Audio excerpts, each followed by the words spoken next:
Hey everybody. What's going on, world? This is your girl Dani. And this is your guy TJ. And welcome to yet another episode of Lovers Quarrel, where your favorite couple fight about a lot of things. But how you doing? I'm actually asking you this time because I normally I'm surprised, don't ask. I know how he's get. asked the audience how they're doing. I'm doing good. How are you doing? I'm doing phenomenal. Phenomenal. I am. You know Golly. what? My skin is glowing. I feel like Got you. Do I look all right? You look perfect. Thank you. So. Oh, this is adorable. Yes, and if you heard that voice, we have a guest, a very special guest, a guest that many of you probably know and love. We have Sam White, and and I'll say his Instagram name at samwhiteout. And as always, we'll give him a more formal and appropriate and deserving introduction later. But now, it is time for elevator talk. Going up. Okay. Am I starting this one off or?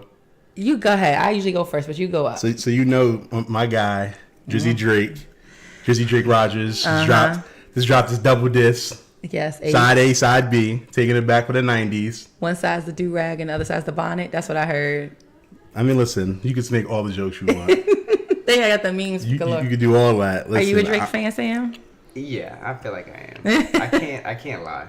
I'm excited. Listen, everyone's gonna say he lost the battle with Pusha T, but in reality he won the war. So he can Pusha T can have the battle. I need y'all to know TJ is smiling so hard. I haven't seen him smile as hard since our wedding day. Yeah, you're crazy. That's wild. No. Okay, I'm happy for Drake too. I listened to it. Some of the songs do kind of run together for me because it's a lot. 25 is a lot in this day and age. It is. It can be, but it's very Drakey, so I'm not disappointed. I mean, listen, it's great mood music. It's Drake. I mean, I'm cool with it. But like I always tell people, you can't go by what I say because I'm biased. Yes, you are. I'm 100% biased. So people always talk shit about the Drake albums in the first 6 weeks that they come out. They do, and they be the same people who know every word when that shit all the come on Instagram in the captions, everything. Exactly. You're right. You're totally right about that. Look at what happened with if you're reading this, it's too late. Mm-hmm. Everybody's like, oh, it's a flop. This is trash. This isn't up to par. Mm-hmm. I'm a motherfucking legend. Everybody was on all of that. That's a good point. Yeah. Well, I will say this. Even if I don't listen to the album through and through like TJ does, Drake gave us Nice for What? I'm good. That's all. So I mean, he gave us a lot more than that. But he gave okay.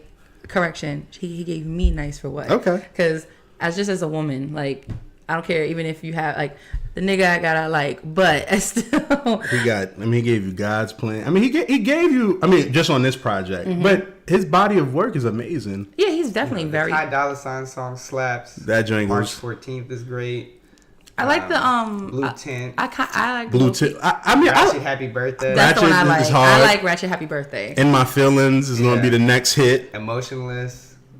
And God's Plan. I mean, we're all skipping Nice for What, God's Plan, and I'm upset because they already came out. But God's Plan is a phenomenal song. It is a really that good is a song. great record. 8 out of 10 is great. What else? Mob Ties. I love that. Mob Ties is good. Yo, I think the beats have were almost a step up from where he was. I've heard a lot of people say that it wasn't. I thought the project was a dope project. Talk shit about Drake, but they like Drake. People love to talk. People love to hate people. Yeah. Does that make sense? Also, the same people who talk shit about Drake now, they don't know Pusha T's album. They're not listening to that shit. They're not listening to Exactly. Daytona. Yeah. Exactly. Daytona was good for the first week. Yeah. I think that what do y'all think about? And Jay's verse. Jay's verse was. Oh yeah, that was good. I like Changes Rose also. Okay. Talking about his mother. Do we accept and appreciate his admission that he has a child and? Why? Why? What is there us for to not accept? Yeah, it is what it is. The kid exists. I mean, we heard the rumors though. So we heard the rumors, and there's been other people who haven't talked about their children. You've never seen Charlamagne the God's children ever. We still haven't seen the twins. No, we have not. You haven't seen what's the name? You haven't seen they're not our kids. Yeah, this is true. They're just not. Even up to recently, Charlamagne the God's wife, a picture of her came out. Mm-hmm. But how many years did it take for that to happen? A very long time. This is their personal life. Mm-hmm. Why do we care so much about people's personal lives. I don't even know that it's that we care that much. It's that people care when they're not provided access. It's like nobody would give a shit necessarily. Yeah. But it's when you tell somebody that they can't know, like, no, you can't see my kid, or about you hide. I believe him when he says, I wasn't hiding my kid from the world. I was hiding the world from my kid. That is legitimate. I get it, and I don't. I know people they had a child. You knew that they had a child, but they weren't like releasing pictures of the face. Like they would release a finger. I did though. There's a guy I went to college with who like randomly popped up on Father's Day with a picture of like a newborn, and we were just like. We're all like, whoa. Oh, yeah. That's happened to us, you know what I'm saying? That photo definitely got put in the group chat. Like, I'm sorry, did you know he had a kid? Yeah. Like, what? Like, I feel like that was definitely... And I'm not judging him. And, like, if you want to keep that shit to yourself, like, that's your life. But it was definitely funny, you know, because we were like, I'm sorry. You're like, you had a baby? I was like, did I miss something? Like... It means, like, I really haven't been keeping up with you for at least the last 10 months, right? Or you just been keeping it a secret. Exactly. Yeah. I just feel like at the end of the day, the project slaps. Yeah. Besides that, I don't do slap. I just feel like we care too much about it. Like now, he gave us a response of why it was private. Now people are either gonna love it or they're gonna hate it. Now it's gonna be like you're still a deadbeat. Like he can't win. So he's definitely not a deadbeat. No. Yeah, he just wasn't. It was very clearly an unplanned pregnancy. 100%. And he's not necessarily thrilled with his baby mama. Did you see baby mom's? She posted about it. She was like, "Oh, the news is finally out," and then she put #champagne mommy. Oh no. Oh, okay. I was like, that's terrible. Yeah. It's like I laughed at it, but like I laughed at her as much as I was laughing at it. Mm-hmm. Yeah. She got a nice little come up. Yeah. No comment. Yeah. So. Mazel tov, good for them. Glad the baby's happy and healthy. So where are you on this elevator? Going up. Okay, so we going up to the penthouse? Y'all, yeah. And mine's pretty simple too. It's summertime. This is my season. This is like, I know it's hot and some people are miserable, but I just like the idea of like, I can walk outside. I don't have no damn coat, no gloves, no hat, no scarf, no sweater. I like people just are kind of like out and about and they're buzzing and like there's things going on, and like Instagram becomes significantly more interesting during the summer because people are, doing more. So I'm happy. Like this is just my season. So like this is my favorite season of the year and it makes me happy. Really? This is your favorite? Summer, then fall. Way too much sweat. Give me fall. Summer, then fall. I'm a fall winter. Yeah. I mean, the winters has been... about winter. No. See, fall is the winters have been more brutal. This is an undisputed fact. Wait. Fall is the best season. Okay, but summertime is Spring is just pneumonia because it's hot it's cold in the morning, it's hot during the day, so there's no way to be prepared. I like summer because it's warm. I feel like people just enjoy themselves. People are significantly happier in the summer. It's like 10:30 a.m. and it's 94 degrees. Okay, I know it gets hot. I get that, but is it? Would you rather walk to work or get up and walk outside and like see the light of day, or be like how winter is? Like it's like the sunlight thing. I'll give you. Yeah, yo, I like sunlight walking makes you outside happy at like 8 p.m. and it is like solidly bright enough out to like you know what I'm saying, like go to the courts or something like that. Like it's solidly light out. That is phenomenal. That boosts you. You know. You're versus like in the wintertime where like, especially like in my line of work as a teacher, like I'll be out the house by 6:30 in the morning, and like I may not get home till after 6 o'clock or whatever. So and like dark. Yeah. I leave when it's dark. I get home when it's dark. So like all my daylight is spent inside. So I just don't like the hot. So like that's why I said fall, winter. I like cold. Yeah, because you're a hot box. September is popping. Yeah. It is a nice month. Still warm enough. September. You still got some light. October. Give me those. Well, that's my elevator talk. I'm happy it's summer, and don't steal my joy. No, you got it. Okay. Safeguard your joy. Exactly. Protect your joy. Exactly. Sam, do you have are you going up with us or you going down? This was a long week. Okay. This was like, I ain't gonna lie. Like, going down? This was I don't know about going down. You know what I'm saying? We stay going up. Okay. But I think this perhaps was the worst week of political news. Oh, yeah. Since the election in 2016. You are not lying. You have the Supreme Court seat issue. You have the backdoor sort of purchasing of that seat that we found out about with Anthony Kennedy's his son is his private banker. You know, there was the Muslim ban decision. There was an anti-union Supreme Court decision. Like, there was just a lot. Yeah, that impacts me as a teacher. Yeah. Well, because I'm a part of a teachers union. So I was definitely trying to like keep up on that as well. It was a very shit week in politics. But I think that as with any of the shitty weeks, not only are we reminded that it gets darkest before the dawn, but that the dawn will break, and that there have been signs of really positive things that I think that we shouldn't take for granted. So we shouldn't pretend that they're as massive necessarily as some of the challenges that we face. But there's a young woman, Alexandria Ocasio-Cortez. Yes. We talked about her won an last amazing episode. primary. Yes, in 14 districts. She's spectacular. Yeah.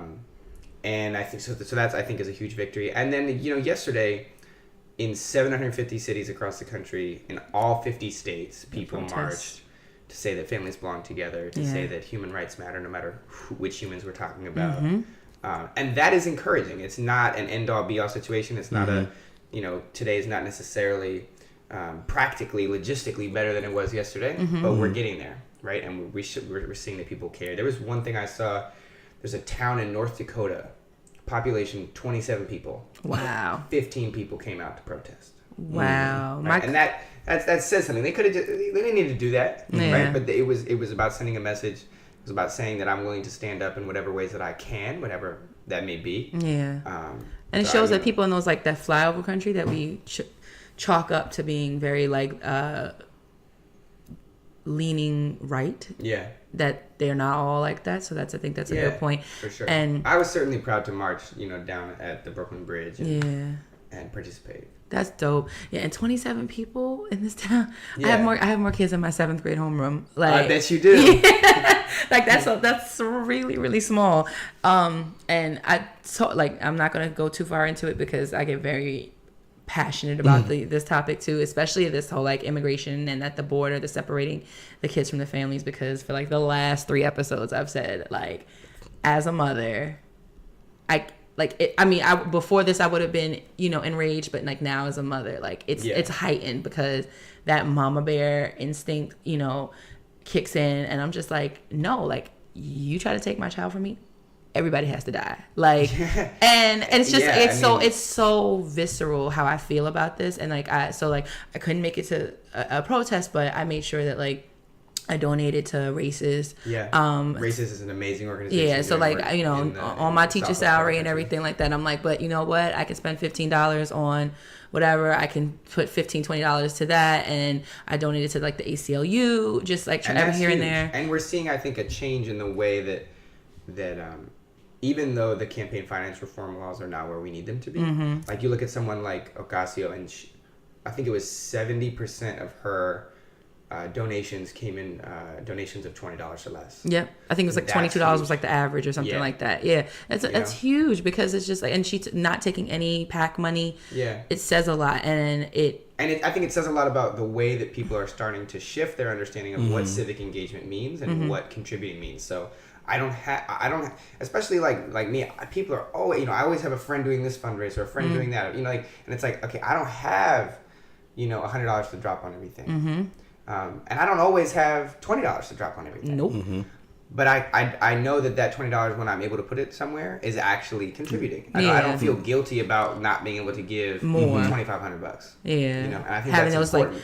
Like $10,000 plate, you know, fundraiser dinners and stuff like that. So I mean, I think that's good. I think that's a great way to look at it, because it could be, it was very discouraging this type of week, but you can really still turn it into a positive because of these stories and because of these moments. I think we need to be very real about the challenges that are being faced, right? Like, we have no reason to believe that the kids who've been separated are ever going to see their families again. We still don't know where the girls are, right?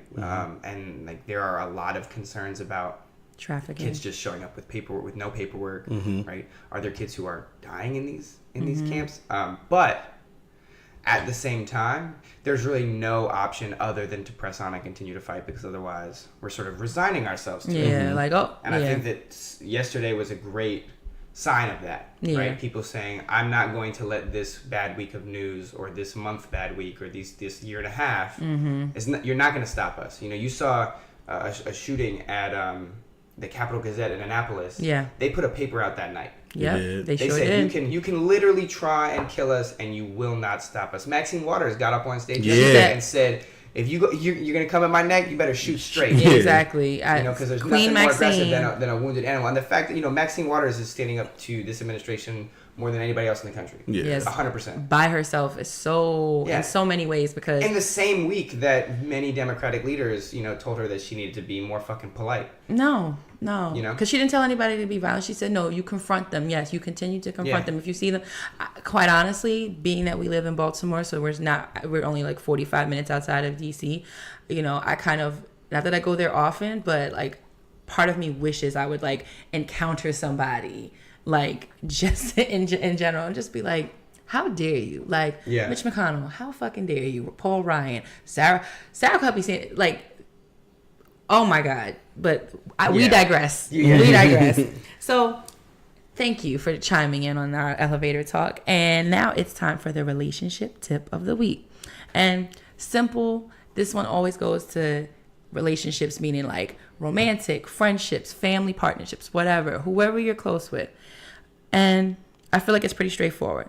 Laugh often, laugh at the best of times, laugh at the worst of times, because humor is sometimes what can be sometimes like the best medicine. And because we always in this life, especially we as, especially our age range, sometimes we take ourselves too seriously. And it's nothing wrong with being serious. There's nothing wrong with taking issues seriously. But then there's also, I think, on the flip side, to Sam's point, there's an importance to marching forward. And sometimes in certain situations, that could be trying to find the humor in a situation, not necessarily separating families at the border, but just in general. So when you're in a relationship, sometimes we get bogged down in the details and the monotony of life, and we have to sometimes take a step back and laugh with each other. Well, I like to laugh. That's you do. Let's tell a joke. Let's joke our way out of this argument. You're not as funny as you think you are, though. I'm top 5 dead or alive. I may even be top 2.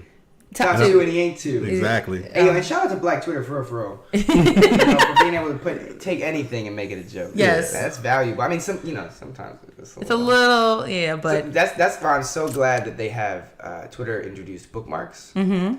My bookmarks are full of like articles I need to actually read as opposed to just like kind of put in my likes. Mm-hmm. And then like shit that I definitely do not want in my public likes. Mm-hmm. Gotcha. Like the jokes I'm just like, you know what? No, I don't want to deal with that. But that shit is hilarious. See, for me, about to send that to the group chat. I think no joke goes too far. It is said right. He's all about timing. Timing's everything. Yeah. Timing's everything. It is. That's the difference between a funny joke and a missed opportunity. Yeah, so I get it. Well, risks I won't necessarily take. Yes, which I understand. I sometimes have to be. I'm always kind of mindful about the stuff I like and share, because I'm like, even though I try to keep like my teacher life separate from that. I teach middle school. You got a burner account. Yeah, you 100% have a burner. You have a Kevin Durant burner. They have, because I've had so many requests. You definitely between like, oh my God, she's the best middle school teacher ever. Hashtag, and the podcast is great too. Like I would never want any of my kids, like I don't want my kids to like find the podcast, just because first of all, I think it would just blow their mind that I like talk about anything besides like biology or science. I mean, they think you live in the classroom. Probably, yeah. Like, I've only run into some of my kids sometimes in like the grocery store, like if I've gone to the one near the school, but it hasn't, and I still and I definitely got my student in trouble, but that's okay. But I mean, you're a mean teacher. I'm not mean. I'm real. They respect me. They love me. Respect. Be great. I'm not mean. I'm real. That's how you know you're mean. Listen, when you teach middle school, you gotta be tough, and so because they try to push you, and you gotta be able to push right back. Middle school. I feel like middle school girls are the devil incarnate. Like, those are the meanest creatures on the planet. Middle school girls are evil. But they're not that bad. No, they are. Middle school boys are just idiots. They're nasty. Everything is farts and sex. It's like, I'll take farts and sex over like girls coming up with like a 9-point plan to like kick Becky out of the group and then I have combated that. Destroyed. I have combated that. But you know what? At the same time, they can be really like. they be really smart. Like sometimes it's just they're lovely. You have to like you just kind of have to rainbows. But when they want to be, yes, when they want to channel that into like. But then that's when I come in. Guys will just like, you know what I'm saying? It's not that it's less than, but it's just like it's more straightforward. Yeah, bullying. It's like okay, we're gonna push each other and talk. Guys will hurt you. Women will like get you to hurt yourself. They're like. They like twist you into doing the bullying for them. Yeah. Well, they middle school is they're gonna be like, man, nice. Fuck Sam, why not? Like, but they are a lot. But I'll say this is where people such as myself come into play, which is like when I get wind of it, and the thing is like they just like First 48, they always tell on themselves. So it's just a matter of like not if but when I find out, and then I just kind of have to nip it in the bud. First 48. Because they do. That's a fact. First 48, everybody goes to jail because somebody tells. Nobody gets there's actually not a whole lot of police work done. And that, folks, was our relationship tip of the week. Hope you got a chuckle waiting for you. But now it is time for our formal introduction of our lovely guest, the Sam Whiteout. And just to give you a little bit of background on Sam, he is an activist and cultural commentator. In response to becoming a viral internet sensation through stroll videos and his fraternity brothers, Sam developed his platform to address and discuss issues about which he's always been passionate and to facilitate these conversations that are too often avoided. Central to Sam's message of #BeYouBeGreat is the idea that you do not have to identify as something to care about it or recognize its value. Amen. Allyship is an essential tool in strategically working towards progress. Sam works to be an example of what integrating social justice into your life looks like for others and how to do so with transparency and authenticity. Welcome, Sam. Thank you for having me. I'm excited. Yes. See all that teacher reading, you see like Thank you. I'm glad you didn't make me do it because I feel like, you're being a teacher, I'd still feel the pressure. Getting called on in class. Yeah, it's okay. I try not to cold call too much in my class, but thank you so much for coming on here. Thank you for already. I'm so glad it worked out. Yes, like we've been kind of eyeing you for a long time, and we're glad that we finally can like bring it all together. And so we're just gonna go ahead and jump right into it. So Sam, first question. Who is your favorite Power Ranger and why? Who is my favorite Power Ranger? That's a great question. Thank you. I was very excited about this. A couple days ago was the 23rd anniversary of the Mighty Morphin Power Rangers movie, the one with like the purple ooze. Ivan Ooze. Yeah. I love that movie. That movie actually, and like the Power Rangers, is why I started Taekwondo, which I've been doing for like 20 years actually. 20 years this July actually. Wow. So you're still doing it? Yeah. I started because I wanted to be a Power Ranger. Because what kid doesn't want to be a Power Ranger? Mm-hmm. I wanted to be the Yellow Ranger because I did not like pink. Okay. Nor did not appreciate her being in a skirt.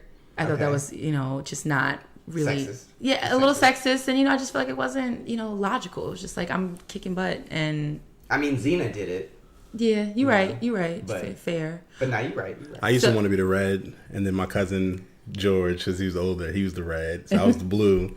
And then once Tommy came, fuck y'all. No, it was Tommy. I was about to say. Once Tommy came, that's where I was at. Fuck. I was always like back and forth between like the people gonna make fun of this for the black and white Power Ranger, because I feel like Tommy was the White Ranger. He was the Green Ranger first, then he turned to the right, bad, and then became the White Ranger. Yeah, but So in the movie, he was the White Ranger. Yeah. And then what was the Black Ranger? Zach? Yeah. He used to always dance. But I mean, and Power Rangers, they were a little bit like right on the nose with some of their assigning of colors, because Trini was the Yellow Ranger and Zach was the Black Ranger. It was like, which is why I do appreciate the new one. There was a nice euphemism for racist. Thank you. Quite racist, but just why I did appreciate the new movie and them kind of like. I didn't see it. Was it good? I thought it was actually. It was cool. I thought it was pretty good. I feel like Power Rangers are kind of like a uniquely 90s. TV show process thing. This movie, the Black Ranger, he wasn't black. He was Asian. No, he was Asian. No, the Black Ranger. I'm saying the Black Ranger or the black guy? The Ranger who was black. Okay. He was like the movie. He made the movie. Yeah, like, so take him out of it, the movie is not there. So his name was Billy. and he was Billy. So he was black, but he was the Blue Ranger, and he was like on the spectrum, on autism spectrum. Yeah. Oh, and then, they are just hitting every. Yeah, and then like they're just running through the check marks. You know, Becky G, I think that's her name. She's like a singer, actress. Sure. Yeah.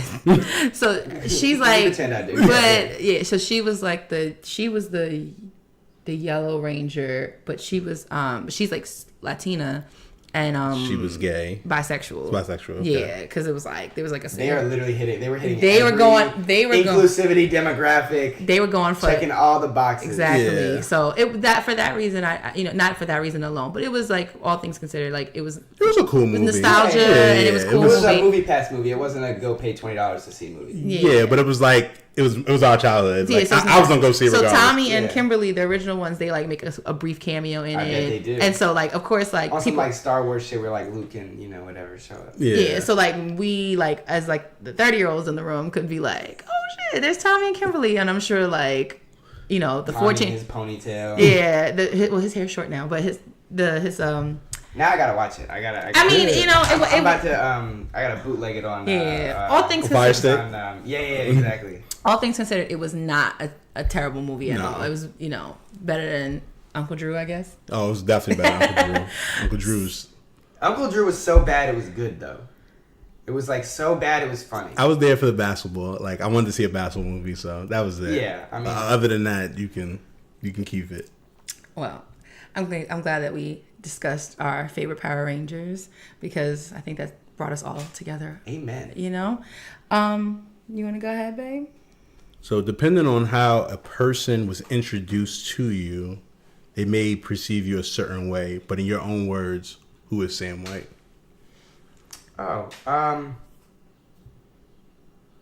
that's a good question. I think that what I've tried to learn is that it's as much important for me to understand how somebody comes to know what I do and who I am as it is for me to try and do what I do, right? So if someone's unfamiliar with certain parts of the story or if they're only seeing certain things, then that is certainly going to impact the way that they understand what I do. And I think it can be frustrating because on one hand it's like, okay, well, I can't control all of this.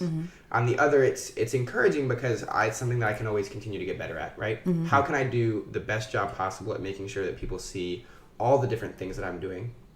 And I think that's important because I was talking about this last night with somebody. I don't do just one thing. That's never been my game. And then when the videos went viral and we started taking this seriously, there were people who said, look, you should just pick one thing, whether it's fashion or social justice or whatever, and just do only that. And, or music, or whatever the case may be. And I was like, look, but I don't live that way. Like, that's not the life that I live. Like, I wear many different hats. I'm passionate about all kinds of different things. So for me, I think I try and serve as an example for what it would look like to be yourself in a way that is authentic, to be yourself in a way that is productive and sustainable and realistic, because otherwise, what the fuck is the point? There's a nice quote. I'm trying to remember who it was.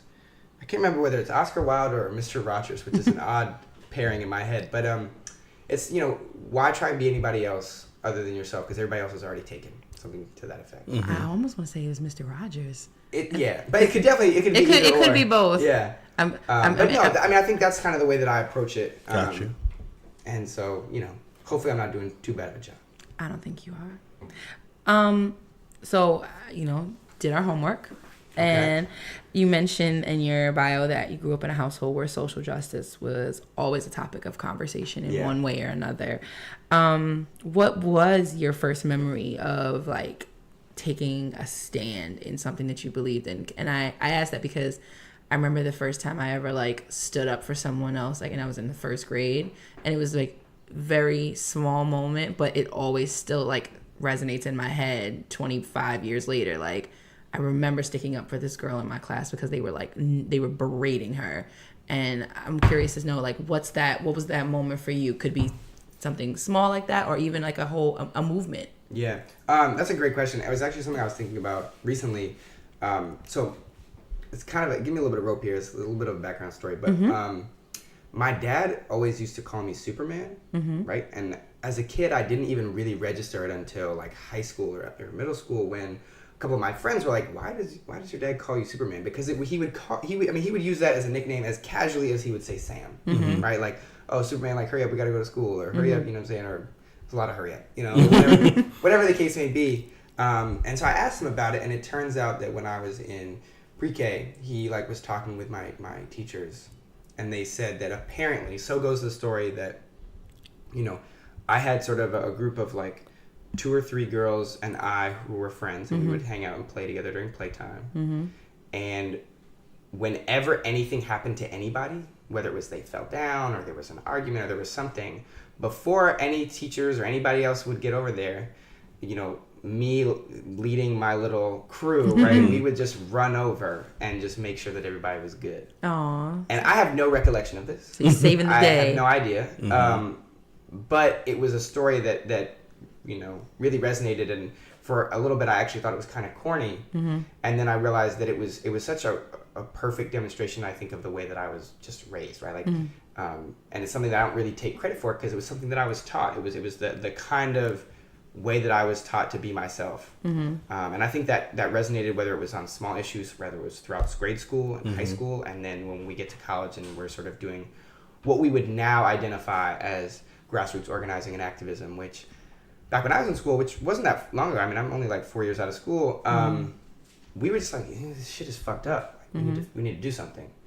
We didn't have sort of this lexicon around it that we have now, which is not a bad thing. But I think that in many ways the stage had already been set, you know, from when I was growing up. Whether it was something as silly as, you know, Superman on the playground, or, you know, organizing in the aftermath of, you know, police violence incidents and stuff like that. Great. So like, I think that's a great segue to our next question, which was about your time, like, when you got to college. Because again, in reading about that, like, so you went to Villanova, and it wasn't necessarily like specified, but it seems like there was some like problematic moments or events that happened with like these like marginalized groups. And I mean, I know of Villanova, but I don't know if this was something that was kind of like encapsulated in the campus, or if this was things that like made the news or not. And I could, you know, maybe we were, you know, in our own bubble. But what were some of those issues that you were witness to, and like how did you begin to like kind of Superman the whole thing? That Superman shit's gonna come back to bite me. But it's all right. It's cute. So Villanova is a small school around 6,000 undergrads, about 4,000 grad students, about 25 minutes outside of Philadelphia. And Villanova is a perfect microcosm for all the national issues that we're facing, right? It's a very, a really great example for me as to why we can come into a situation like we have now with Trump. So it's not that Villanova is full of bad, evil people. It's that Villanova is full of a lot of people who just simply don't give a shit, right? Unless it directly affects them. So I experienced both sides of this. My roommate freshman year and his friends were white supremacists, essentially, right? They hated anything and everything that wasn't them.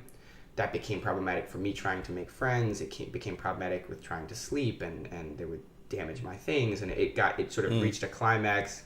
And I think the only reason it got to that point, of course, was because everyone on the hall, the RA, everybody knew, but nobody cared because it wasn't having to do with them. And that is a great example of all the things that happened in Villanova, right? I don't know that you could find more than maybe 1 or 2 black alumni from Villanova who have not been called the N-word to their face by a white student at Villanova. There are so many incidents, and it's not just at Villanova, but across the country, and I'm so blessed to be able to travel to these different schools and work with students. A lot of these stories don't get national news. They don't even make regular news, right? There was a young black woman who was walking through this sort of tunnel we have under the train tracks, and this was after Trump got elected, and she was bum rushed by 3 guys screaming Trump, Trump, Trump, and they knocked her down and gave her a concussion. Wow. That didn't make the news. You know, the university didn't do anything about that. The police didn't do anything about that. That was normal at Villanova. It was understood. Like, you learned very quickly the climate of your campus. Wow. I think any college student would know that to be true. And Villanova was ugly. It was ugly on every level. Racism, sexism, homophobia, anti-Semitism, Islamophobia. You know, it was an incredibly conservative school. It is deceptively Catholic in that way, right? So it's a Catholic school, and they talk about everybody, you know, they talk about community and we accept everybody and we love everybody, and that's bullshit, right? The Hillel organization, which is the Jewish organization on campus, I tried to revive that. They wouldn't give us room reservations on campus. They would find excuses to not give us space. Really? The pro-life group, it was allowed to put crosses outside of one of the dining halls to signify the unborn lives they believed to have been lost. The pro-choice group couldn't get a room reservation on campus, right? Like, there were so many ways top down, whether you're talking administrators, professors, students, student leaders, everything, where they just didn't give a shit about a lot of people on campus. Yeah. And so that was the environment that I found myself in. And it wasn't that I was unfamiliar with like racism. I mean, I knew that my household was a little different than most kids. It wasn't until Villanova though that I realized just how different it was, A, and B, that the level of ugliness is not always going to be as obvious on the surface as it is in reality. And so I found myself in this environment. I was able to get out of that room situation, and I ended up gravitating in a way towards not only the activist community, which was synonymous with the Black community, but the Black community on a social level. And then from there, it turned out, right, of course, that the same kids on campus who were doing things to make Villanova a less hostile place were all that was the Black community, 100%. Got you. And that's when I started to get involved formally in sort of social justice and grassroots activism. And that's also when I started to, hang out in the Black community and in the Black circles. Got it. It's funny, like there's some parallels I hear like that kind of rang bells for me listening to your background, because like at Towson, I was thinking the same thing. Towson is racist as fuck. So like we had, he came after the white affinity group. What Matt, whatever his name is, and like racist McRacy face. Yeah, basically, I think he got arrested for like beating his wife too, but don't quote me. Yeah, he was trying to start the white student union, and because and that was a tough time for us because my line brother, he was the president of the BSU. At the time. Yeah. So he had to like deal with it. And because the school wasn't dealing with that shit. No. Yeah, not on any level that was really like change, like that was making effective. Yeah, because and it was frustrating because like it happened right after I graduated, but like I was somebody who was like on the board, like I was on the committees, I was on the board for BSU for 2 years in a row while I was at Towson, and being in a sorority, like having that like on that aspect of it. And then it even took me further back to my first roommate, because my first roommate was from West Virginia, and then I was I'm this Black girl from Queens, and at first it seemed okay, but then she just started spouting off like all types of like first covertly and kind of like these microaggressions and things like that, and then it kind of bubbled up when her boyfriend sent this like racist Facebook message to became my roommate, but she lived next door at the time, and like we got into this huge argument, and like she tried, one time TJ came to visit me, and normally she was never there when TJ would come on weekends because she's always somewhere else, and she happened to be there, and she made a whole stink about not being comfortable with his presence, and I had to be like, no, you mean his Black male presence. I was like, don't fake it, don't fake like you're uncomfortable and all that stuff. So like ultimately she moved out because I was on some bitch, I was here first, like I moved in 3 days before you, so this is gonna be my dorm room. And she moved down the hall and stuff, and I never heard from her again after that freshman year. But it was a lot, like having to combat that, and just like and I tried to even do the whole like, I'm gonna try and educate you because maybe you haven't been around people of color before. Like, don't say these things, don't like this comes like when you tell me all Black people look alike when watching TV, like that's a problem. So yeah, like it's colleges, universities have a lot to go. A lot of students are facing at every single school in the country. Yeah. You find me someone who says that their school doesn't have those issues, and I'll find you a liar. I support that, yeah, because even our little cousin, she's transferring schools because she's at one where like they've written like nigger on her door. And I mean, she's like the lead tour, like literally gives tour guides, like the number one like tour guide for the college, and people are and the school's not going to protect her. Yeah, so that's why she's gone. And so I think that's part of what's important about my work is not only working with students to figure out how they can navigate these spaces, working with potential allies, right, with particularly white students about how they can get involved and why this is an issue that they should care about, but also starting to push administrations and say, like, you cannot sit idly by and sort of abdicate responsibility when what's going on your campus is something that if you're aware of it, then you are negligent, and if you're unaware of it, then you're still negligent, because these are things that you should be aware of. It's like when we would have programming, sort of diversity and inclusion programming for professors on campus. And say, well, I never face these issues. I'm a biology professor. We never talk about this stuff. Okay, well, that's not my fucking problem, right? I don't care. Right? At the end of the day, you have students who are being put in much more difficult circumstances than they should be, and in difficult circumstances that are 100% avoidable. Yeah. So make it your business. Yeah, and you should be able to identify them and be able to be, at the very least, be aware of it, so that way if you can identify it, great. Or even if they come to you, just not dismiss it when it's brought to your attention. When students come to you and say, hey, I'm dealing with this, don't say, well, no, you're not. Right? Yeah. I think that's an issue that is so common on a variety of scales, whether it's through the lens of race, gender, sexuality, right? An underrepresented group, we don't like to use the word minority, but a disadvantaged group, marginalized, group, right? Will come and say, look, this is what we're dealing with, and they're like, nah, you're good. Yeah. Like, no. Yeah, and it's funny, like, you mentioned that, because, like, literally I was telling you earlier, like, the class I'm taking right now in grad school is called culturally responsive teaching, because which some people kind of call it, like, it's the class about, like, for white teachers who teach, like, in the hood, because it's like being able to identify, like, those differences in culture, and it's about incorporating the differences in culture into your classroom, because and creating an environment where it's just like a safe space. And it's still even teaching me a lot, because although I am a Black woman, I'm from an urban setting, I teach in an urban setting, there are also dynamics that I haven't experienced that my students have, and I have to be able to address them, and definitely, and at the very least, not dismiss them, because it impacts a person's ability to learn and thrive. I saw a photo on Twitter of someone snapped a photo of this white woman reading a book, and the book said, for white teachers who teach in the hood. It's like by Chris people were Emden, clowning her. Yeah. And a lot of other people, and myself included, I said, this is great. Yeah. I'm glad that you buy that book and you read that book. And I'm not saying that's the only thing you can do. Yeah.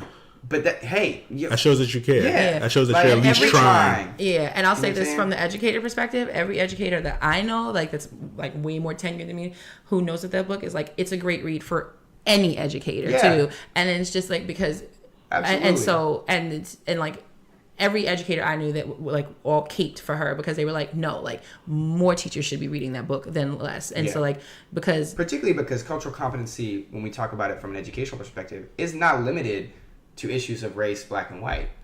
There's also issues of, other races, ethnicities. There's gender issues. There's sexuality issues that we're seeing more and more of in terms of supporting kids who are figuring out, if and on what sort of level, shall we say, they are on an LGBTQ spectrum, and what they're figuring out, and how do we support them and make sure that they can also, at the end of the day, right, like, take the tests that they need to take and learn and socialize and do all those important things. So I 100% agree. Well, moving right along, because I feel like we could always go down that rabbit hole really fast. Yes, Excuse me. We can rap about that for hours. Yeah. Go ahead. You want me to? Go ahead, chime in. This is our show. So, how are you coping, resisting in the era of Trump? Which I think that's why you set me up with that question. No, I didn't. Because of the whole Trump thing. This is adorable, by the way. But go ahead. So I think that it's a really difficult balance, and anybody who says they figured it out is being dishonest in a way that I think is dangerous. There is no balance, really. The whole point is it's thrown us wildly out of balance. The Trump administration is constantly presenting an onslaught of attacks to things which we shouldn't have to defend, right? 100%. On every level, yep. In every facet, in every department, right? We are facing an attack and we're having to play defense, which makes it really difficult to keep going. It makes it difficult to also keep in mind, it's not just enough to say what we're fighting against. We have to say what we're fighting for, right? And I find that you have a lot more energy, you have a lot more inspiration, you have a lot more motivation when you're clear about what you're fighting for. Because you're working towards something rather than working against something. And that is what is most difficult, I think, right now. So when people talk about, this is a distraction, I'm wary about that because I think I don't know that I necessarily want to give the Trump administration enough credit to suggest that they can create distractions. I think that their strategy is chaos 100%. Yeah. But I think that sort of saying that it's a distraction minimizes the extent to which it's important. And a lot of the shit that we're defending is incredibly important. But that does not mean that we can lose sight of what we're fighting for, of imagining what a government should look like, not just how this one isn't that. Imagining what our schools should look like, what our healthcare system should look like, what our police department should look like, what society should look like if we were able to craft it in a way that was responsible and that was not having to deal with an onslaught of attacks. So that's what's been difficult for me. And the way that I do it is, I'll take a walk if I need to take a walk. I make and I'm not self-care in a way that is, I think, a cop-out. Not self-care like, ooh, this is stressful and I don't want to deal with it, let me back off. But self-care in a way that I need to take some time so that I can continue to fight tomorrow, so that I can continue to fight today, so that I can get this job done, so I can pay my bills, so that I can, whatever the case may be, right? We have to think about it in a sustainable way. There's a tradition in Judaism in terms of giving charity, right? If you give charity in the Jewish tradition to the point that you have nothing and therefore require charity, you've actually done worse than giving no charity at all. You've created a new problem instead of solving one. I understand. Right? And I like the way that would translate on a long-term basis in terms of giving back, in terms of resisting. You have to do it in a way that you proselytize. You bring people into the fold. President Clinton has a nice analogy where he says, we want to expand the definition of us and constrict the definition of them. Right? Yeah, I get it. And I think that is the mindset that I constantly try and remind myself about, so that even during a really tough week, I may vent to my dad for 20 minutes, or I may vent with my roommates, and we may rap about this or that. But at the end of the day, right, I'm thinking about what can I do today, what can I do tomorrow, and what do I want things to look like in 10 years? Because if I lose sight of that, then what are we really doing? Makes sense. Yeah, and you get... It's a point of contention for me and Dani. Yeah, a lot.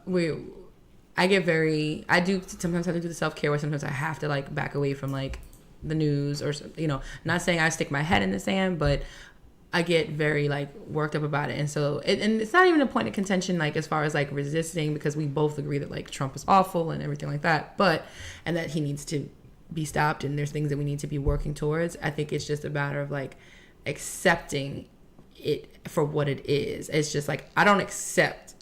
I recognize it is the reality that we're living in, but I can choose to not accept it. And he's more I'm you got to accept it. We have to accept the fact that he won. He's in office for the next 4 years. And it's up for us to educate the people. It's up to us to come together to say, we can't have this again. Yeah. And resisted at every turn, I think, while it's happening. Yeah. At the end of the day, people didn't like Hillary, and that's cool. But when you're running the country, it's about who's the most qualified. For me, at least. If Trump was somebody else and they had the same political background, then I'd be okay. But he's not a politician. He literally just threw his hat in there. And to me, the differentiation between whether he's a politician or not is irrelevant, because Trump is actually a perfect amalgamation of the Republican Party over the past 45 to 60 years. Got it. You could even make the argument that Trump is the perfect culmination of the Republican Party since the Civil War. Trump has not said or done anything that's new to the Republican Party. Nope. The Republican Party is fundamentally a white supremacist organization. They have built white supremacy into their platform. It is the only foundation of who they are. There is no conservative idea in American politics that is unique to conservatism that is not rooted in white supremacy. And so I think that the frustrating thing for me is, I don't give a fuck whether you like Hillary Clinton or not. I don't care. I don't care if you hate her. Got you. The idea that she wasn't infinitely more qualified than Trump, that she wasn't the most vetted political candidate in the history of modern politics. Ever. We knew more about her life than we have known about any politician in the history of the world. Yeah. Okay? And we knew nothing about all kinds of shady shit that Trump was doing. And we knew that we didn't, we knew the information that we didn't have. We knew how dangerous that could be. And we wound up in this anyway. And so what frustrates me is there are certain progressive or so-called liberal circles where people will still say, well, he's bad, right? But like, it's not as catastrophic as people are making it out to be. And that's maybe because they're not facing the consequences. Maybe they're still, maybe they haven't been separated from their families. Maybe they haven't been, subject to the mass incarceration system or any of the litany of ways in which this is fucking people over. Yeah. And so for those folks, I have to resist my cynicism. Because to those folks, I just want to say, fuck y'all. Right? Like, this isn't affecting you, so you don't care. And you want to still stay grounded in this, well, Hillary wasn't perfect, or I didn't like this, or I didn't like that. Okay, cool. I don't care. Hillary's a problematic candidate, 1,000%. But whatever arguments you want to have, at the end of the day, when it came down to her and Trump, the idea that it was even a conversation is disgraceful. Yeah. So I think that balance is tough to strike, because if we go down this route of constantly, we should have had Hillary, we should have, it's like, okay, you know what I'm saying? Like, that's not as productive as saying, look, we are where we are. Let's make sure we don't make these mistakes again, and we can be more explicit about those things in the future. And hopefully there's been some collective learning, particularly on the part of certain media organizations, that maybe the false equivocations between Hillary and Trump were not the best idea and were not journalistically sound. Nope. I can wholeheartedly support that. And more than anything, he's just an awful human being. Like, he's a sexual abuser. He's a pedophile. Like, there's probably some incest thrown in there. And I'm just saying, like, the way he lusts after his daughter is definitely not okay. And the Republican Party's okay with it. As long as, like, this is all worth it for Paul Ryan and Mitch McConnell. Yes, it is. There's a special place in hell for them. So now that we've kind of gotten the deepest parts out of this, the serious stuff. Let's,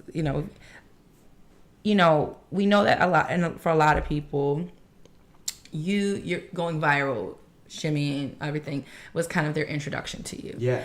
And so how did that level of like kind of instant recognition, like how did that feel for you? How did that impact you? That shit was crazy. It was like an overnight thing. Yeah. Right?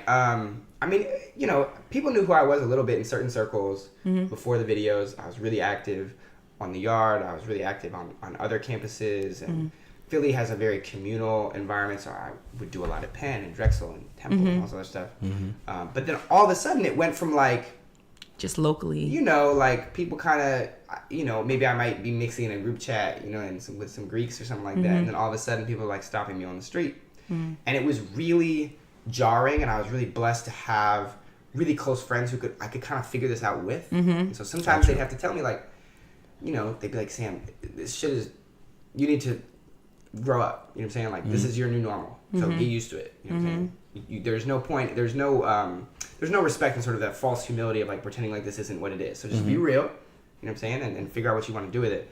But yeah, it was crazy. And it was also by accident. It literally just happened. And then once it happened, we were strategic about saying, okay, what can we do with this platform, and how can we grow this in a way that is responsible? How can we use this as a tool to talk about the things that I've always cared about? But no, it was crazy, Yeah. Did it frustrate you a little bit because when people go viral, sometimes they can be kind of pigeonholed or, seem very one-dimensional. Yeah. And so, like, did you encounter that? Did it frustrate you to ever just be, to some people anyway, to maybe at least initially come across as like, oh, you're that white Kappa that shimmies? Yeah, I mean, that was very common. I think that what was cool was I was able, I never pivoted, right? I just stayed doing what I was always doing. I just tried to figure out how I could do that on a larger scale. How could I scale the work that I was doing and the topics that I was talking about? And what was really great was, so the videos went off. And then as what happens when anybody goes viral, people dig into your social medias and they're like, okay, let's find some ugly shit, right? Yeah. And I was very lucky, and I suppose prepared appropriately so. People didn't find ugly shit. They found shit that they liked. They're like, oh shit, he talks about issues that white folks don't talk about. Gotcha. He talks about issues that straight folks don't talk about, and etc.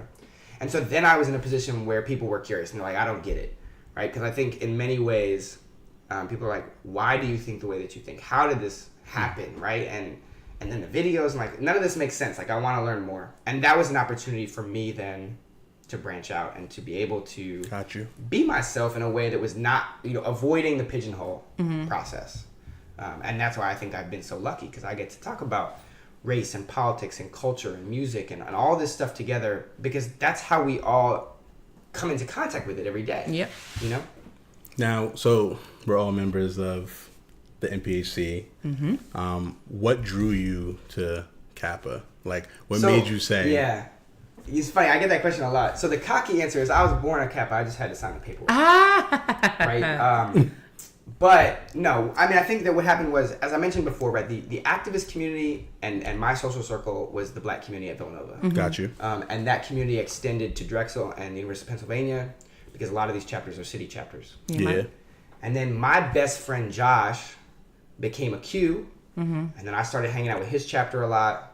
And then we were hosting a party at my apartment as we were doing some diversity work for orientation when I was a junior, for the freshmen, and the Noops rolled through. And it was kind of one of those things, by the end of the night, I'm looking at Johnny and Zicky. I'm looking at them like, you know what I'm saying? Like, are you thinking what I'm thinking? Right? You know what I'm saying? And then it kind of snowballed. And it was just a very perfect match. I think that Kappa was and remains for me a place where I'm surrounded by people who not just want to better themselves, but want to better the people around them. Gotcha. And that was an environment that I wanted to be a part of. It's not necessarily, to be perfectly frank, right, exclusive to Kappa, but that's what Kappa was for me. No, that definitely. was the relationships that we had. Everybody's story is different, Exactly. So, you said like, your friend, he's a Q. So, I mean, you could have became a Q, you could have became anything. But, I mean, I feel like when you pick an organization. Tight, you know what I'm saying? Yeah, I think depends on what chapter. My neck roll not as nice as my shimmy. I think it depends on the chapter. Like, yeah, I think any member falls in love with the chapter. Yeah, and then 100%. and then you fall in love with the organization. But I mean, I think, and if we're keeping it a buck, like when I first got involved, I don't know if I gave a shit about Kappa nationally, because I mean, there were certainly, members of Kappa that I admired. Arthur Ashe had been someone I had always admired, and then to find out that he was the Noops was really cool, because it was like, kind of have this in common kind of thing. It wasn't really until I crossed that I started, recognizing not just the relationships that I had with other chapters, the relationships that I had with my old heads, but the way in which it was all tied together. Got you. And that, I think, became really cool. That was sort of a growth. I think a lot of people have various experiences, but again, I think you've got to fall in love with the chapter first, and that's certainly what happened. Definitely, you're gonna be around these people, and you got to come back. Can't get rid of them. Yeah, exactly. So the people you're in contact with the most often, and like that was kind of like what brought me to Delta, was because my pro fights, like I said, I was like on BSU. I was on, so when I was on the board, my pro fight was the president of our BSU, and so I just saw a lot of myself in them. Like, they were the ones that were always doing stuff on campus. They were the, like, Amen. and I had already been kind of like civic minded and, community, community leader type of thing from high school, and then even into college, and doing things kind of on my own. And so it just kind of all kind of worked together. And shout out to the Riz. Yes. Ooh, thank you very much. Anyway. So, yeah, I mean, look, at the end of the day, like, when I became sort of entrenched in Greek life, the Noops were the ones putting on the programs that I thought were most powerful and most impactful on the various campuses. They were the ones who sort of had this most eclectic collection of people. You had your medical people, you had your lawyer folks, you got your politics. You had you sort of ran the gamut. And then they threw some poppin' ass parties. You know what I'm saying? And like, as did we. And that certainly was part of it. I mean, you it was already know sort of we the did, kind of thing that so. tied it all together. You already know we did. Yeah. So This guy, he was. This is a compliment. What? I was Go ahead. we all did that thing, but then you were MPAC president. This guy, he went from like not understanding or liking Greek life, like because I'm Spring 07, he's Spring 10, and so like he gave me the blues when I was like, I want to. I didn't know any better. He didn't, and then he's like a super alpha now. So it's just like it all comes full circle. Yeah. So. But so obviously. You were in the minority when it comes to the racial makeup of your organization. So I have a white profile. He has like a white member from his chapter that's old school. Yes. did you? So we've all heard stories and stuff like that. But speaking to you directly, did you receive any type of like level of pushback, either chapter wise, old school, local chapters, any type of level, being a white member? So it's crazy because this is the first question that everybody asks when we start talking about Greek life, and to me, it's the funniest question because the answer is no. Cool. The answer is That's that dope. I faced, to call it backlash would be ridiculous, right? Are there folks who aren't necessarily pleased that I'm in the Divine Nine? Sure, right? But like, there are people who are not going to like you no matter where you go. That's fine. Yep. But it was so minuscule to be, discounted, right? And the real reality is that the Divine Nine organizations are all predicated on the idea of creating a space for Black students to be supported and to support the Black undergraduates at large. These are organizations that define themselves by being inclusive, right? The only organization that ever had a rule that there were only Black members was Alpha, and they changed that rule in 1953, I think. Yeah, it might have been earlier. It was earlier than I think that. they'd had white members earlier, but the Constitution didn't change until a little bit after, something like that. But the whole point is that an MPHC is not perfect. There are certainly issues 100%. with respect to sexuality and gender that are there. However, the white organizations defined themselves by being exclusive, by being racist. It was the Divine Nine that defined themselves by being not that, by being inclusive. And so I was always welcomed. I came to this from a place of genuineness and openness, and I was just me. I was not going to try and be fake. I wasn't going to try and do anything that was inappropriate. And I was met with open arms. If anything, I was given credit for shit that I didn't deserve credit for, right? Got you. Whether it's little things like knowing my information. People are like, damn, you know your information. Well, yeah, of course I You're do. supposed Should to, have like, information, You know what I'm saying? Or things like the leadership roles that I took in Kappa. And it's like, oh, look at him. It's like, okay, cool. I absolutely did things that I'm proud of. And I did things that were worthy of accommodation or commendation. But sometimes it was exaggerated. Sometimes it was like a little extra special. And that, I think, is where it's important for me to be really honest and open about that. Got you. Whether we're talking about the small scale of Philly Greek life or the fact that these videos went viral because I was white. Yeah. If I wasn't white, I would not have the platform that I have today. Yeah. And being honest about that allows me to use the platform in ways that are productive and not have to hide, right? There's nothing to be ashamed of. I didn't do anything, right? There is no sort of this quote-unquote white guilt crap, but it's a question of this is the reality. This is the way that I'm treated. This is the way that I am sort of consumed by people at large, and that's okay. There's nothing I can do to change that. So I need to be honest about that. I need to use that as a tool to talk about the things that are important. No, definitely. And I think it's a good question because like Dani said, I have a white pro fight, and yeah, me too. he had it hard. Like, After he crossed in like the early 90s. After he crossed, it was kind of like hard. It was still people who didn't really give him his respect. Like, he did everything he was supposed to do, knows information, and they still kind of gave him. And it's just the time, Yeah, I think it's the time, but it's also, I tuned a lot of it out. Yeah. I think if you were to ask my pro fights, they would give you a different answer than the answer I just gave. Got you. Yeah. But I'm not going to focus on that shit. Yeah, right? No. Because even still, there was, there's always a little bit of static. Yeah, 100%. And that's fine, right? Yeah, we'll leave it at that. But Got you. I also think that like my chapter, the only other white member that we've had was in 1967, right? It was very interesting. I actually know his whole line because we did this really cool alumni reach out project after I crossed. But yeah, I think that times change, but I also think that it's a question of what lens and what context are you bringing to the equation. Definitely. How do you approach sort of your presence in Greek life? I think it would be inappropriate for non-Black members of the Divine Nine to sort of try and masquerade or put on some sort of facade as if they're just like everybody else. And they're not, and that's okay. It's not a bad thing. It's just a question of being cognizant about that. Being responsible. That makes sense. Exactly. Makes 100%. And there's also the Divine Nine is far more diverse than people realize. Yeah, no, definitely. Absolutely. White Greeks, Asian Greeks, Southeast Asian Greeks, Yep. Caribbean Greeks, African Greeks. It's all of it. Yeah. Yes. So this is, although I mean, seem like it. This is a relationship podcast. Okay. So hit me with it. Okay, we're gonna Sam After Dark. We're gonna ease into it. Okay, so you know, I follow you on Twitter, and what you do repost sometimes is people shooting their shot. Because I respect the shooter. Yes. So how has that been, like, as far as like receiving that much love? Like, you know, has anything, and we'll kind of jump around, but like, has anything come of it, or do you entertain any of that at all? I'll say this.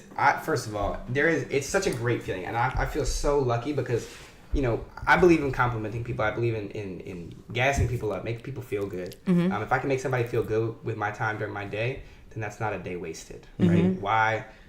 Why not do it if you can? And so I'm so lucky because people are just so fucking nice, Mm-hmm. right? And it feels good. It's empowering. It's a confidence booster. It's great.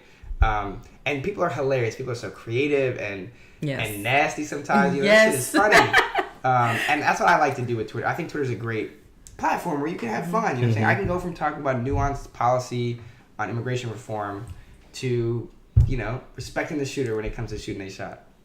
That's always appreciated. Do you so has more shots been shot since you've become like famous, quote unquote, or is it like the same?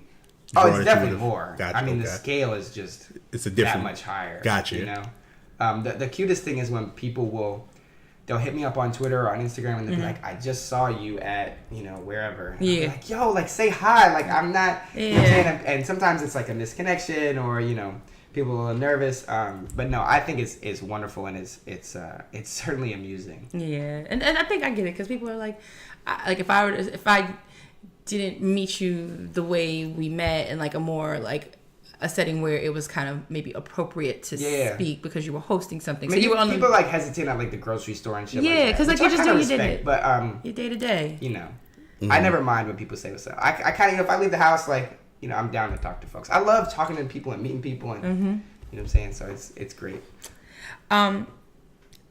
So you're an influencer. You're a social justice activist. You're a well-known member of Black Greek Life.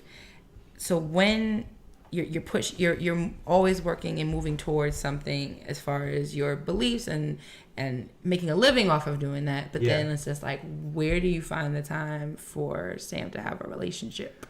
Whew. It's tough. I think that you know, my life is very busy, and I think that there's certainly times where you can't help but bring certain assumptions with you. And that's totally okay. I think that it's just about how do you kind of address those and sort of approach them. But yeah, I don't know. You know what I'm saying? I'm chilling. You know? Are you? Is that saying you're single and dating? I'm single. Are you dating? I don't even know if I understand that question. Like, I'm open to whatever. I'm not the type to kind of like walk into like a party or a situation or whatever and just be like, I'm looking for this. Right? Yeah. That doesn't necessarily mean I don't know things that I want.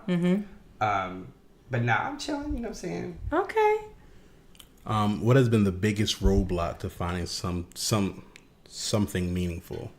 Like relationship-wise? Relationship-wise. Yeah, like Greekdom, being well-known now, being more like famous. I think that one of the consequences of, you know, being, let's say, recognizable in certain spaces is people just kind of assume that if you are recognizable, if you have sort of a sense of notoriety, that you're a dickhead. And it's like, well, what? Like, you know, everything about my sort of public life would indicate the opposite. Gotcha. I hope, right? Yeah.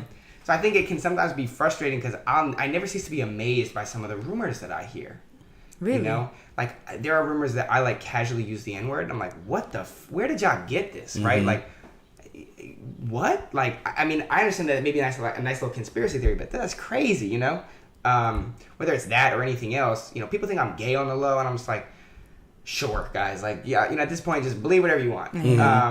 So I think it's more amusing than frustrating. If you're not, you know, dripping in toxic masculinity, then it's like, oh. Yeah, it's like, you know. You got it. Okay. So You're just talking, babe. You don't have to look at me. all right, sorry. This is adorable, by the way. I wish y'all could see this. This is hilarious. I'm trying to, I'm the talker in the relationship. In the You are. marriage. No. Yeah. You? Right. Nah. Like literally, I was a mass communication major. That didn't work out. Exactly. You wanted to be a She PR do a guru. massive amount of communication. Yes. She wanted to be a PR guru. I literally said, I just want to get paid to talk. And so now I'm a teacher. I get paid to talk. Hey, you and me both. So that's what it comes down to. What I know you said you don't like walk into a party like looking for anything. Like, you're like, okay, like I'm looking for her. She's got it. But when it comes down to it, when it's time for you to be in a relationship, Okay. what are you looking for it, or what does your partner need to have in order for it to work with like Sam of 2018 with everything you have going on? Shit. I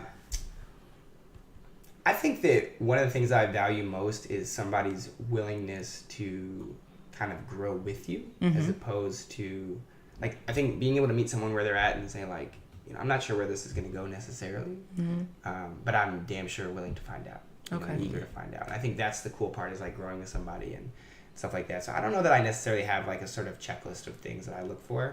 I think everybody's got like a kind of checklist of things that they don't want. You know what I'm saying? Like, I don't be fucking with cigarettes and all that. I don't know, this random shit. Cigarettes is trash. But I think that I think someone would kind of have to be open to my crazy schedule and stuff like that. But I don't know. I always get cautious about trying to really crystallize what it is that I'm looking for, because I worry that by doing that, I'm sort of closing doors that I might not want to close. That's a good way to look at it. How important is it? How important is your family's opinion of like your relationship?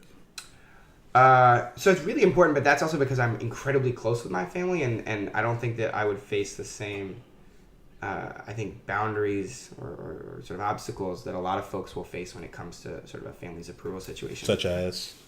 Well, I mean, like... There's something like, don't bring home a black person. Yeah, stuff like that. I wanted him to kind of... Or like, don't bring home a non-Jewish girl. Like, I've never gotten that message. Oh, yeah. Right? Like, that has never been told to me. Okay. And that's, I think, part of why I'm so close with my family for a number of reasons, right? Definitely. Is because there was that attitude, right? Of, we want you to be you, and we want you to be happy, and we want you to, whatever that may mean. So, yeah, I don't know. I think, though, I hold in very high regard my friends. And so if my friends don't fuck with you, like, that's telling me that I need to reevaluate things. I'm not going to say, Lamont or Zicky don't like you, and therefore, like, we're not going to talk. But it's that if Lamont and Zicky are coming to me and they're like, you know what I'm saying? Like, we're not sold on her yet. Yeah. You know what I'm saying? Then it's like, okay, well, Spidey senses is tingling. let's talk about this. Yeah, right? Like, why? Let's because try to figure it out. Like, is there something I'm missing? You know what I'm saying? It's not like an all or nothing situation. And but see, like, that's the reason why I asked, because like for me, it was like family. Like, oh yeah. Like I told Dani at 16, I was like, my family don't like you. Like, that's it. We can't do nothing. And I was like, well, what if I'm a really nice girl? Like, I'm a nice girl. And the family would like you. And it is like, exactly. Yeah. So but it depends on the type of family you come from. Like, definitely. I know folks who've had to make really tough decisions about, like, yo, I fuck with my partner more than I fuck with my family, and that's a tough decision to make. You're right. Like my mom. I mean, when my mom brought home my dad, he was a convert from to Judaism, and he converted just for his own personal reasons. But her family was not okay with this, right? And it caused a lot of stress for quite some time. I don't think I'd ever have to face that, which is something that I'm grateful for. But if my friends don't fuck with you, then that's like yellow flags. You know what I'm saying? Definitely. And I've had friends who have come to me and say, yo, for like, I'm talking to this girl kind of seriously, and she don't like you, and I had to tell her that she better get used to liking you, because that's another thing. If I'm talking to somebody seriously, and they don't like my friends, well, why? I'm like, why? Because I know them a hell of a lot better than I know you. Yeah. You know what I'm saying? And that makes sense. No, I mean, my friends definitely meant something like secondary. But for me, I mean, and again, it just comes from like, I have an older brother, and his situation wasn't the best, and seeing how that dynamic worked, I was just like, I don't want to put my mother through the same thing. Yeah. So for me, it was just like, listen, I like you and everything else, but my family has to like you as well, because at the end of the day, I mean, I come from a family where, like, we're loving like 100%. You come into our house, your family, like to anybody. So for me, it's just like if they don't like you, then it's like the bar is the bar to be disliked is very low. Yeah, exactly. So underneath that, it's like a problem. Yeah. Exactly. I mean, look, if you come over for dinner and like you can't have and like I can't invite some of my like let's say Lamont and Ziki are in town or something like that, and we're all having dinner together. Like if you're weird, like if we can only be cool when we're together, then when it's just us, then that's not cool. Then we're not cool. Yeah, exactly. You know? I'm so like hearing you guys talk about that makes me kind of grateful because like that's literally probably been one of the like I can almost go so far as to say like that's never been an issue. I mean, with us, because like his line brothers, his friends, like. I mean, it's like, hard to dislike they're my. It's not like you're a bad person. Oh, thank you. But, well, except for you say I'm a mean teacher, but I mean, listen, that's your job. Exactly. Yeah, exactly. So, but that doesn't enter into purview. Only time my line sisters didn't like him was when we were online. But that's because he was giving me the blues. That's all. But they loved me. I was like 18. I was chilling. So, kind of starting to wrap this sucker up. Is it, and you can kind of answer yes or no, but like, is it assumed that because you're in a black fraternity that you're open, that you're like automatically like into interracial dating? I mean, people definitely assume that. Yeah. I like beautiful women. So that's the criteria. Yeah. Cool. And black women just happen to be very beautiful. Aren't we? And part of why we invite guests onto our show is because we always say, we can speak to the narrative of being in a relationship or a marriage from our perspective. We're high school sweethearts. We've only been with each other. We have a child. So we speak to that narrative. This shit is so beautiful. Oh my God.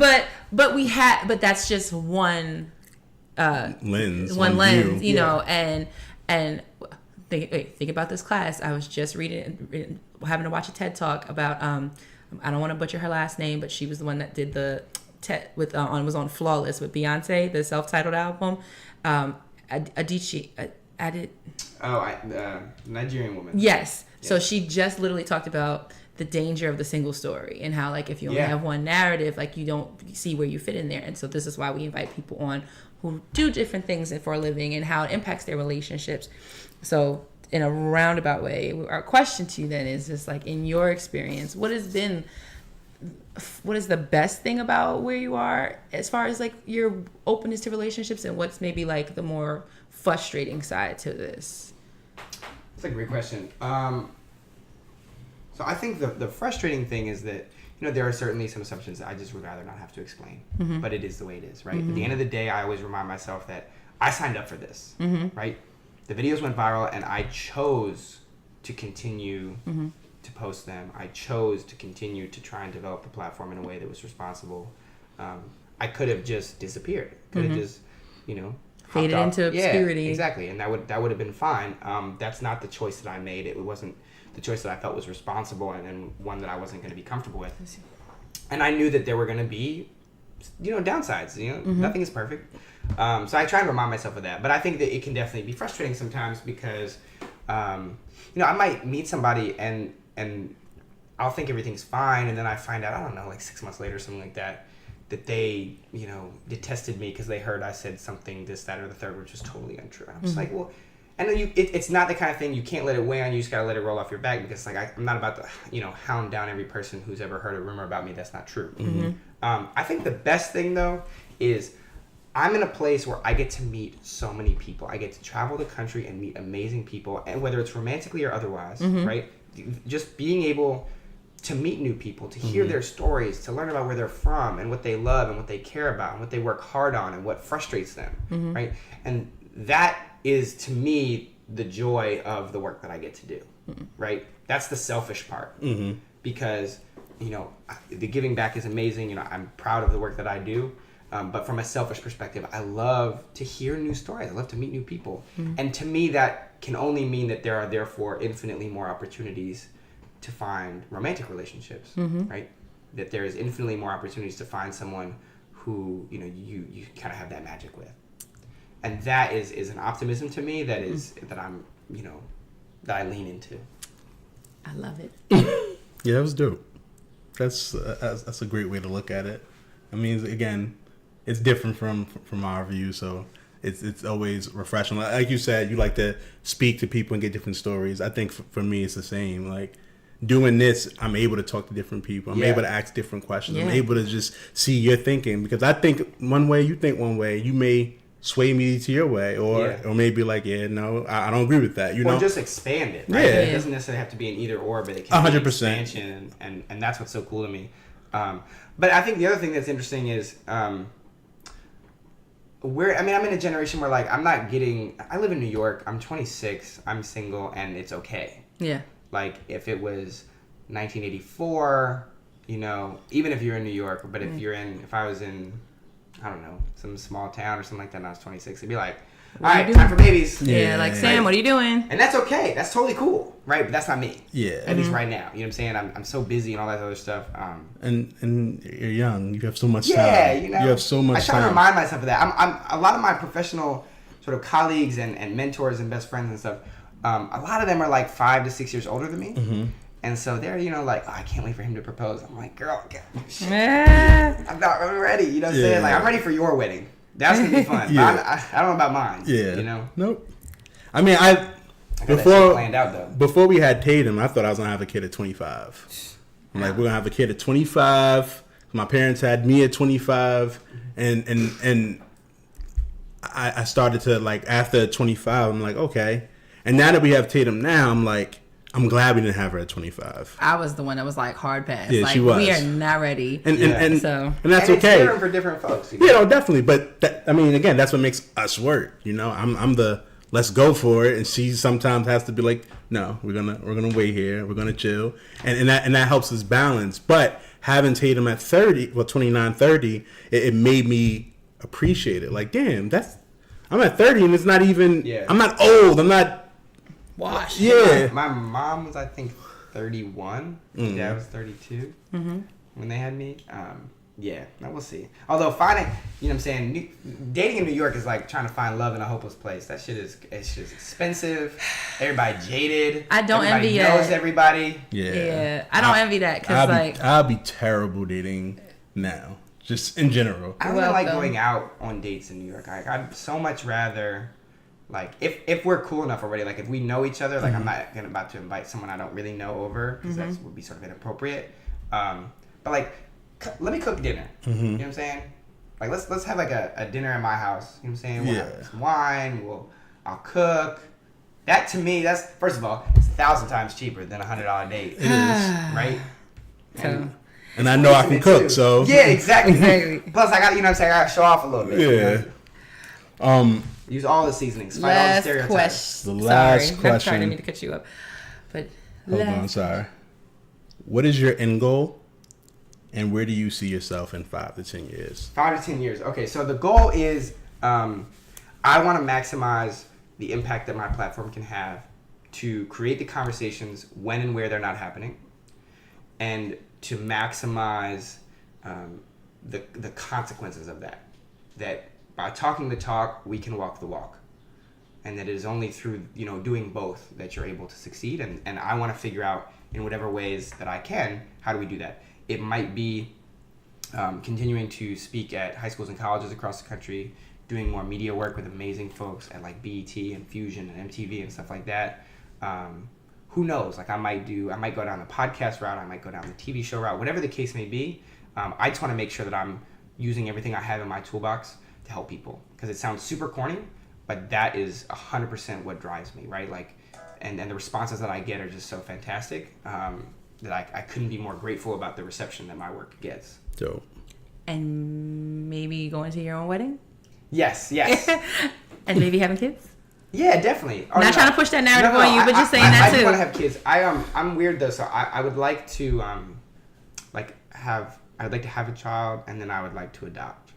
So we talk about that too. That's someplace because we obviously have a child already, but I have relatives, like family of mine, who have been adopted into our family. And then also like I have a cousin who was given up for adoption in like the 60s, and like we just reconnected with him in like the last 2-3 years. So I have this like first cousin who's like 50 something years old, but like it's been so like interesting and like everything that like to see that dynamic. And so like that's something that I've always kind of been like open to. Yeah, I definitely want to adopt. I just think there's too many kids here in this country who are, you know, who deserve beautiful homes. So you adopt from the United States? I think so. I think that's what I would want to do. Particularly because, I mean, adopting abroad is not only incredibly expensive.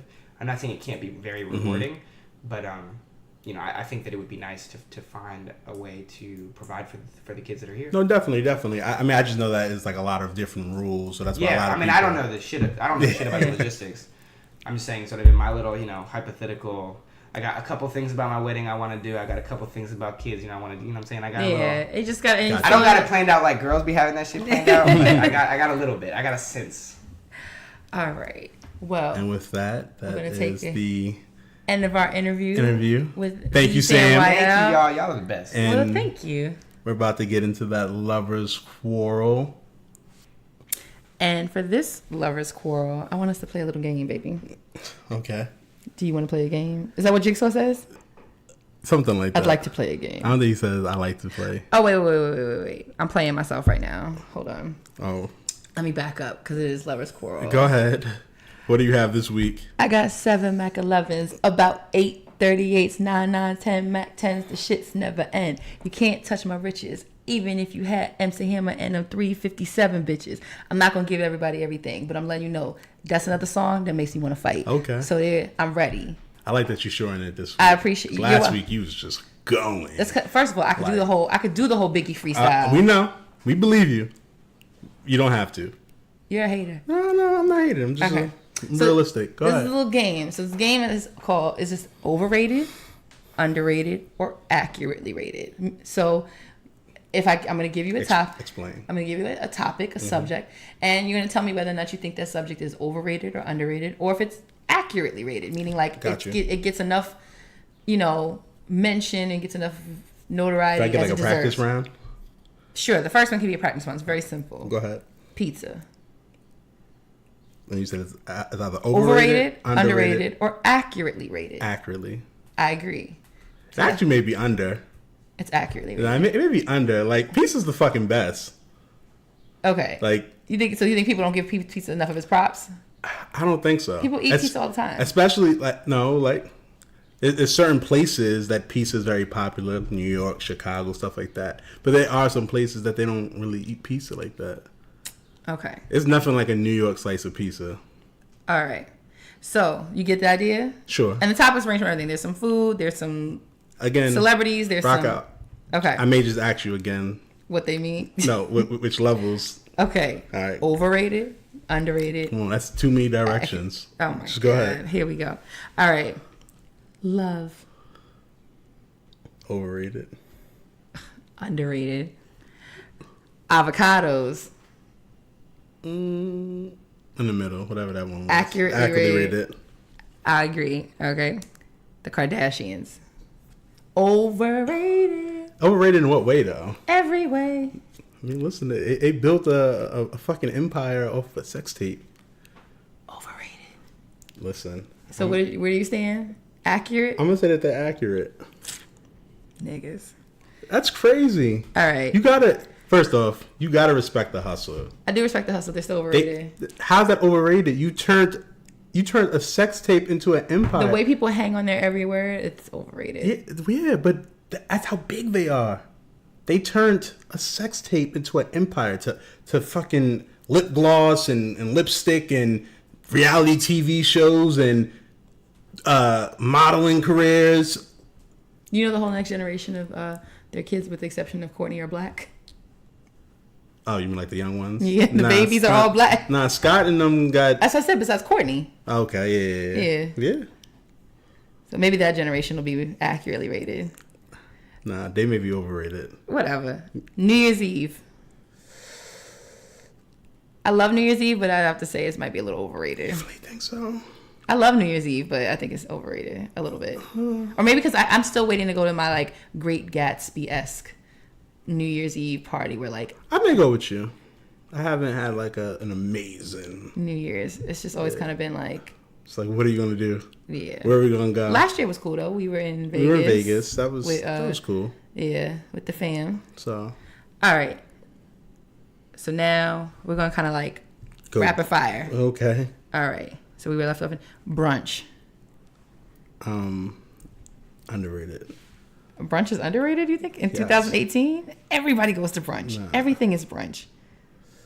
I think brunch is a little overrated now. I think it's overrated? Social media. Overrated. I think it's accurately rated. No, it's a gift and a curse. Nah, it's overrated. It's the devil. Here we go. Drake. Underrated. Underrated? I think he's accurately rated. Nah, he's underrated. Beyonce. Overrated. I just said it just for you. Exactly, because you're a fucking hater. She's in the middle. Accurately rated because she is the GOAT. Talking on the phone. Underrated. That's underrated. People don't used to back in the day talking on the phone was the shit. Yeah, but now I don't want to talk on the phone. You had to sneak. Well, I didn't have to sneak, but you had to sneak on the phone, make sure, you know what I mean? And then parents who knew, they used to be like find a way to like be on the phone without hearing that you know what I mean? You know what I'm trying to say? Yeah, when three-way calling came into play, that was like life-changing. But I still think it's kind of overrated nowadays. It's just like I'll talk on the phone if I absolutely have to, but not if I. That's what's wrong with your generation. Nigga, you the same generation as me. Nah, you were part of the new generation. I'm done. Talking on the phone is important, yo. Moving on. Getting married. Getting married. What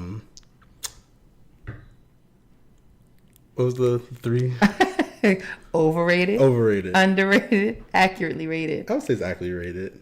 From my point of view, but same. You didn't say. Oh, okay. Underwear, overrated. Accurately rated. You know, everybody doesn't always have to wear underwear. Okay. Reading, underrated. I'll go with that. Snap. Talking to new people, like to strangers. I think that's underrated. I don't know where I stand on that one. Sometimes it just depends on my mood. I think. I don't want to talk to people sometimes, but then other times I'm, a social butterfly. I feel like it's okay to be nice. I'm nice. No, I'm just saying. I'm saying for me, like it's okay just to speak to somebody, just to say hey. Okay. You walking down the street, you never know what anyone's going through. That high may have changed their lives. All right. Eating in, underrated. Like dining in, like eating at home. I think it's overrated. Dining out? Dining out. I think that's overrated. I mean, that's overrated too. Okay. iPhones. Overrated. Accurately rated. That's just overrated. Whatever. Will you ever get a Samsung? Oh no. Fuck that. I ain't gonna have no green bubbles. I'm a slave to the machine, but I rest my case. No, you really didn't. They come out the same iPhone every year and they be like, we added an extra megapixel, and people were like, "Oh my god, it's just overrated." Honestly, all phones are. It's just a phone, like. But it's so much more than a phone now. Yeah, no, I get that, but we've lost. Like, when they come out with a newer version, it's not much different. But think about it. Like every picture you've ever taken of Tatum has been on your phone. I get that. Like that's powerful. Yeah, it's more than just a phone. I get that. It's overrated. You said an iPhone. We're not talking about all phones. Okay. I'm not saying cellular phones. Well, in that case, that wasn't so bad. I think we didn't. I thought we were gonna not see eye to eye on more of them. I mean, you didn't put nothing that was like racy or anything that was like crazy or. Well, because this is my first go run of it. I think this is something we could bring back. All right. All right. So I'll go hard on the paint next time. All right. Cool. Oh, all right. All right. Well, with that being said, we reached the end of the episode. The final point. We want to thank Sam Whiteout for being our guest. We will put all of his bio info, like we always do, in the show notes. And if you want to ask us a question, give us feedback, give us a quarrel suggestion, email us at loversquarrelshow@gmail.com. Follow us on Twitter at loversquarrel7 or on IG at loversquarrelshow. And I think that's another one in the bag, babe. It's finito. Yes. Finished. So as always, I'm your girl, Dani. I'm your guy, TJ. And this has been another episode of Lovers Quarrel. And as always, we fuss. We fight. But we love. Bye. Later, y'all.